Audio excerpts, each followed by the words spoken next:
Monsieur Moïse. Monsieur le Président, mes chers collègues, 71%. Ce chiffre, c'est celui du taux d'actifs devant travailler hors de leur commune de résidence dans notre région.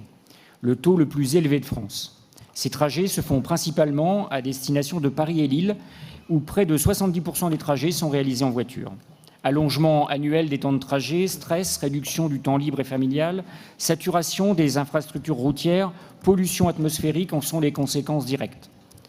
Pour répondre à cet enjeu, nous disposons d'un levier de réponse massif, nos TER, qui accueillent 110 000 voyageurs quotidiens. Cela tout en menant une politique tarifaire attractive et de développement ambitieux de plateformes multimodales. Mais près de 50% des usagers du TER se rendent en voiture à la gare avant de prendre le train. La plupart d'entre eux sont seuls dans leur véhicule pour des trajets médians courts de l'ordre de 4 km. Nos parkings de gare souffrent ainsi de saturation chronique et nous ne pourrons les agrandir continuellement. La délibération qui nous est présentée à ce jour propose la prise en charge d'une partie des frais de voyageurs TER covoiturant pour se rendre en gare. C'est cela l'écologie positive, qui incite au lieu de punir et qui bénéficie à tous, avec à la clé une désaturation des parkings de gare, la diminution de la pollution, des gains financiers pour les usagers ou encore de nouvelles possibilités offertes aux habitants isolés, non motorisés, de rejoindre les gares.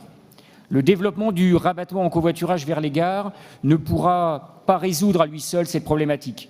C'est pourquoi nous allons vers un bouquet de solutions, interconnexion des horaires avec ceux des transports scolaires et interurbains, ou encore développement des garages à vélo pour favoriser les mobilités douces. De même, il nous faut améliorer la lisibilité des offres de covoiturage disponibles dans notre région, peut-être sous l'égide de Hauts-de-France Mobilité, afin de mieux faire connaître ces services et solutions auprès de nos populations. C'est ainsi que nous pourrons encore mieux faire pour changer les comportements et augmenter la part du ferroviaire dans les transports au quotidien. Je vous remercie. Monsieur Foutry, non? Le scrutin est ouvert. Oui, monsieur.